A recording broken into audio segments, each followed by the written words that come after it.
Medical కాలేజీల ప్రైవేటీకరణ నిర్ణయాన్ని కూటమి ప్రభుత్వం తక్షణమే ఆపాలని డిమాండ్ చేస్తూ పశ్చిమ గోదావరి నర్సాపురం అంబేద్కర్ సెంటర్లో వైసీపీ నాయకులు ధర్నా నిర్వహించారు. 3 సార్లు ముఖ్యమంత్రిగా చేసిన చంద్రబాబు నాయుడు రాష్ట్రానికి ఒక్క మెడికల్ కాలేజ్ కూడా తీసుకురాలేదని, పేద విద్యార్థులకు వైద్య విద్యను అందించారని, వైఎస్ జగన్మోహన్ రెడ్డి రాష్ట్రానికి 17 మెడికల్ కాలేజీలు తీసుకువచ్చారని గుర్తు చేశారు. మెడికల్ కాలేజీల ప్రైవేటీకరణకు కూటమి ప్రభుత్వం తీసుకొచ్చిన జీవో 590ను తక్షణమే రద్దు చేయాలని, లేని పక్షంలో ఈ ఉద్యమాన్ని రాష్ట్ర వ్యాప్తంగా చేపడతామని వైసీపీ నాయకులు హెచ్చరించారు.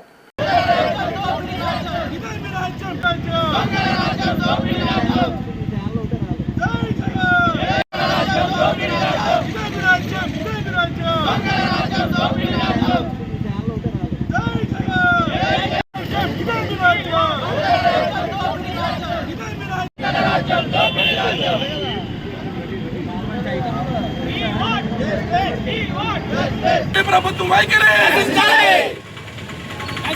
కూటమి ప్రభుత్వం వైఖరి నశించాలి, కూటమి ప్రభుత్వం వైఖరి నశించాలి, కూటమి ప్రభుత్వం వైఖరి నశించాలి.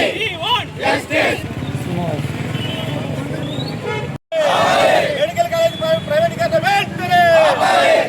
ఇదే మీ రాజ్యం, ఇదే మీ రాజ్యం, దొంగల రాజ్యం, దోపిడీ రాజ్యం. ఇదే మీ రాజ్యం, ఇదే మీ రాజ్యం, దొంగల రాజ్యం, దోపిడీ రాజ్యం. జోహార్ డాక్టర్ బిఆర్ అంబేద్కర్. ఇదే మీ రాజ్యం, దొంగల రాజ్యం, దోపిడీ రాజ్యం. మెడికల్ కాలేజ్ ఆపాలి, మెడికల్ రద్దు చేయాలి. జీవో 590 వెంటనే రద్దు చేయాలి. ఆపాలి, మెడికల్ కాలేజీల ప్రైవేటైజేషన్ వెంటనే ఆపాలి, మెడికల్ కాలేజీల ప్రైవేటైజేషన్ వెంటనే ఆపాలి. జై జగన్. దోపిడీ రాజ్యం, ఇదే మీ రాజ్యం, ఇదే మీ రాజ్యం, దొంగల రాజ్యం, దోపిడీ రాజ్యం. ఇదే మీ రాజ్యం, ఇదే మీ రాజ్యం. స్టూడెంట్ వింగ్ స్టేట్ సెక్రటరీ నేను వాయిస్ మరి రోజున మనం చూసుకుంటే ఏదైతే కూటమి ప్రభుత్వం చేస్తుందో మనం చూసుకుంటే ఈ యొక్క 17 మెడికల్ కాలేజెస్ని ప్రైవేటైజేషన్ చేద్దాం అనుకుంటున్నారు. మరి 5 ఇయర్స్లో ఏంటి అంటే మన నాయకుడు వైఎస్ జగన్మోహన్ రెడ్డి చేసిన డెవలప్మెంట్ ఏంటి అంటే మెడికల్ కాలేజెస్ అనేది అది ఏదైతే తీసుకురావడం చాలా కష్టమైన పని అది, కానీ మన నాయకుడితో సాధ్యమైంది అది. అదేవిధంగా చంద్రబాబు నాయుడు 3 సార్లు ముఖ్యమంత్రి చేస్తుండగా ఒక్క మెడికల్ కాలేజ్ తగ్గిపోయాడు. ఎందుకంటే అతనికి మా పేదవాళ్ళు చదువుకుని డాక్టర్లు అవ్వడానికి ఇష్టం లేదండి. సో ఏదైతే జగన్మోహన్ రెడ్డి గారు ప్రతి పేదవాడు డాక్టర్ అవ్వాలని కల ఆయన నెరవేరుద్దామని చెప్పి ఈరోజు జగన్మోహన్ రెడ్డి గారు 17 మెడికల్ కాలేజ్ తీసుకొచ్చారు. కానీ ఈ రోజున కూటమి ప్రభుత్వం ఏం చేసిందంటే వాళ్ళ స్వార్థం కోసం, వాళ్ళ బిజినెస్లు చేసుకోవడం కోసం ఏది ప్రైవేటైజేషన్ చేసి వాళ్ళు చేద్దాం అనుకుంటున్నారు. కానీ ఈరోజు ఒకటే చెప్తున్నాము, మీరు కనుక ఏదైతే ఈ యొక్క ప్రైవేటైజేషన్ ఆపకపోతే అదే మరి రానున్న రోజుల్లో ఏదైతే మేము ఉన్న మొత్తం ఏదైతే వైఎస్ఆర్సీపీ కార్యకర్తలు అందరూ ఏదైతే అండ్ మొత్తం జిల్లా కలెక్టర్ ఆఫీసులని అదేవిధంగా రాష్ట్ర రోకలు బందులు చేసి ఈ సభాముఖంగా మీకు తెలియజేస్తామని కోరుకుంటున్నాం. అందరికీ జేబీఎం. ఈరోజు ఏదైతే కార్యక్రమం జరుగుతుందో మెడికల్ కాలేజీల ప్రైవేటీకరణ అనే కార్యక్రమం మీద మరి దళిత సంఘాలన్నీ కూడా ఉద్యమించడం జరిగింది. మరి ఈరోజు రాజశేఖర రెడ్డి గారికి ముందు, రాజశేఖర రెడ్డి గారికి తర్వాత ఆలోచన చేస్తే చరిత్రలో ఎవరైతే పేద బడుగు బలహీన వర్గాలు ఉన్నారో వాళ్ళందరికీ కూడా విద్యా వైద్యం అందించాలనే తపంతో రాజశేఖర రెడ్డి గారు పునాది ఇస్తే మరి జగన్మోహన్ రెడ్డి గారు, ఆయన కుమారుడు అయినటువంటి జగన్మోహన్ రెడ్డి గారు దాన్ని 10 ఇంతలు చేస్తూ మరి ఆంధ్రప్రదేశ్ చరిత్రలోనే ఒక 17 మెడికల్ కాలేజీలు తీసుకురావడం జరిగింది. అందులో కొన్ని పూర్తయినాయి, కొన్ని పూర్తి అవ్వలేదు. ఏదైతే ఈ విషయం ఉందో, ఏ రాష్ట్ర ప్రభుత్వమైనా అభివృద్ధి చెందాలంటే కొన్ని ప్రభుత్వ రంగ సంస్థలు అక్కడికి రావాలి, కొన్ని కాలేజెస్ కానీ, వ్యాపారవేత్తలు కానీ, కొన్ని కంపెనీస్ కానీ రావాలి. మరి అభివృద్ధి చెందుతున్న ఆంధ్రప్రదేశ్ కాదు, పాడైపోతున్న పతనంలో ఉన్నటువంటి ఆంధ్రప్రదేశ్ని మరి ఏదో మూలుతున్న నక్క మీద తాటికాయ పడ్డట్టు ఈ రాష్ట్ర ప్రభుత్వం ఏదైతే ఉందో, ఏ కూటమి ప్రభుత్వం ఉందో, కూటమి ప్రభుత్వం మరి ఏవైతే మెడికల్ కాలేజీలు ఉన్నాయో వాళ్ళు చేయవలసిన బాధ్యత ఉండి కూడా మరి అట్లని ప్రైవేటీకరణ చేస్తే ఎవరైతే పేదలు, మధ్యతరగతి వారు వాళ్ళని విద్యకు దూరం చేయాలి. ముందు అందరికీ తెలిసిన విషయమే, మరి గవర్నమెంట్ స్కూల్స్ ఏవైతే ఉన్నాయో ఆ స్కూల్స్లో ఇంగ్లీషు వద్దని చెప్పిన ఈ వ్యక్తులే మరి ఈరోజు ఈ మెడికల్ కాలేజీలన్నీ కూడా మరి ప్రైవేటీకరణ చేయడానికి సిద్ధపడ్డారు. ఒకసారి ఆలోచించండి రాష్ట్ర నాయకులారా, పాలకులారా.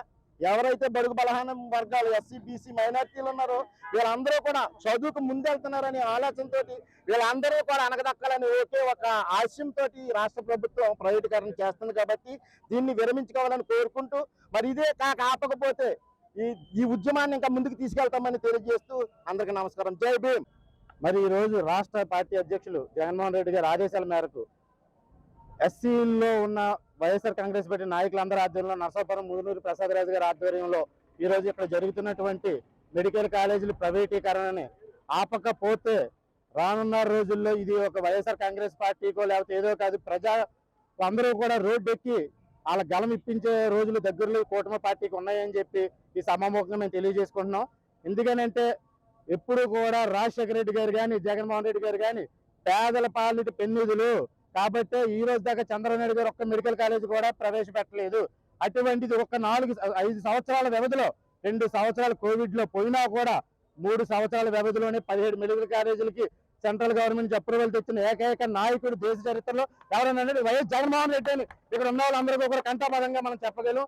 కాబట్టి మీకు ఒకటే హెచ్చరిక జారీ చేస్తున్నాం, పేదవాడు చదువుకుంటే మీ కూటమి ప్రభుత్వానికి ఎందుకంత అక్కసు. అదే కార్పొరేట్ లో చదువుకుంటే కోట్లు ఖర్చు పెట్టి చదువుకుంటే వాళ్ళ హాస్పిటల్లో కూడా వాళ్ళ ఫీజులు కోట్లలో ఉంటాయి. అదే ఒక పేదవాడు చదువుకుంటే ఆ కష్టం విలువ వాడికి తెలుసు కాబట్టి వైద్యాన్ని కూడా అందరికీ అందుబాటులో ఉండాలి అనే ఒక ఆలోచనతో పుట్టిన ఈ మెడికల్ కాలేజీల ఉద్యమం ఈ రోజుతో ఎక్కడితో ఆగదు. ఇది అవసరమైతే రాష్ట్ర స్థాయిలో కూడా వైఎస్ఆర్ కాంగ్రెస్ పార్టీ పోరాడుతుందని చెప్పి ఈ సమాముఖంగా వైఎస్ఆర్ కాంగ్రెస్ పార్టీ యువజన విభాగం అధ్యక్షులుగా ఆధ్వర్యంలో ముఖ్యంగా మెడికల్ కాలేజీ మీద ప్రైవేటీకరణకు వ్యతిరేకంగా మేము నిరసన కార్యక్రమం ఆయన ఇచ్చినటువంటి రాష్ట్రం ప్రకటించినటువంటి దాని సందర్భంగా ఈరోజు నరసాపురం పట్టణంలో అందరూ కూడా నియోజకవర్గంగా నిరసన కార్యక్రమం చేయడం జరుగుతుంది. ముఖ్యంగా మాజీ సీఎం జగన్మోహన్ రెడ్డి గారు హయాంలో 17 మెడికల్ కాలేజీలు చేయటం జరిగింది. ప్రస్తుతం కూటమి ప్రభుత్వం దీన్ని ప్రైవేటీకరణ చేయడానికి సిద్ధమవుతుంది. ఆల్రెడీ కొన్ని చోట్ల కాంట్రాక్ట్ PPP అనే పేరు మీద కాంట్రాక్ట్ ఇవ్వడం జరుగుతుంది. జగన్ గారి హయాంలో 7 మెడికల్ కాలేజీలు ప్రజెంట్ రన్నింగ్లో ఉన్నాయి, క్లాసులు జరుగుతున్నాయి. దాంట్లో ఇంకా మిగతా 10 కాలేజీలు సుమారుగా 30-40% పునాదులు వేసి బేస్మెంట్ వేసి ఎక్కడికక్కడ పిల్లలు వేయటం రన్నింగ్లో పెట్టడానికి సిద్ధంగా ఉన్నప్పుడు ఈ ప్రభుత్వాలు మారటంతో కొంత అయోమయం జరిగింది. అయినప్పుడు కూడాను వీళ్ళు ఏం చేశారంటే పెత్తందారులకి కూడా పెద్ద క్యాపిటలిస్ట్కి ఈ ప్రైవేట్ మెడికల్ కాలేజీ ప్రస్తుతం ఉన్నటువంటి